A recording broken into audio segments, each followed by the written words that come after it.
He didn't just ghost me, he deleted himself. No explanation, no argument, no final conversation. One day he was there, and the next he wasn't. Phone number changed, blocked on everything. Gone. My name is Rachel, and the man who disappeared from my life on a random Thursday in April came back, 18 months later, asking for a favour. This is the story of what he asked, and exactly what I said. We'd been together for 2 years.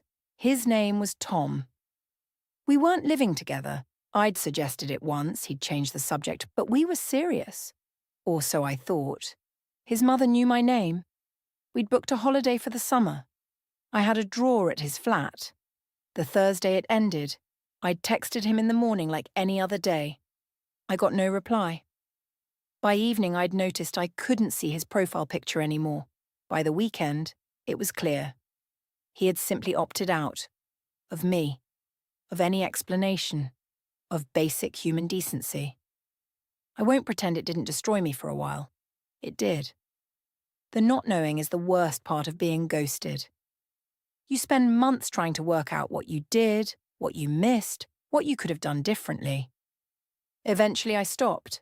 Not because I had answers, because I decided he wasn't worth the headspace. I got on with my life. New job, new flat, a proper promotion I'd been working towards for 2 years. I started running. Made new friends. Rebuilt. 18 months after he disappeared, I got an email. It was Tom. Professional in tone, like we were acquaintances. He explained he'd left his previous company and was interviewing for a senior role. He'd listed me as a professional reference without asking. The hiring manager had already been in touch. He was asking me to confirm I'd speak positively about him. I read it twice. I want to be honest about what I felt. Part of me wanted to write back something devastating. Part of me wanted to call the hiring manager immediately and describe exactly how he had treated me. I did neither. I replied to Tom in 3 sentences. I told him I hadn't agreed to be a reference.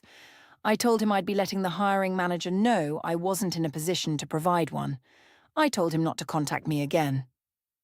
Then I emailed the hiring manager. I was professional and brief. I explained I hadn't been asked in advance and wasn't able to provide a reference.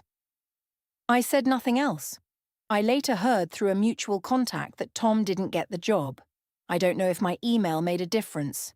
A candidate who lists a reference that then withdraws is always going to raise questions. He did that to himself. What I know is that I didn't lie, I didn't rant, and I didn't lower myself.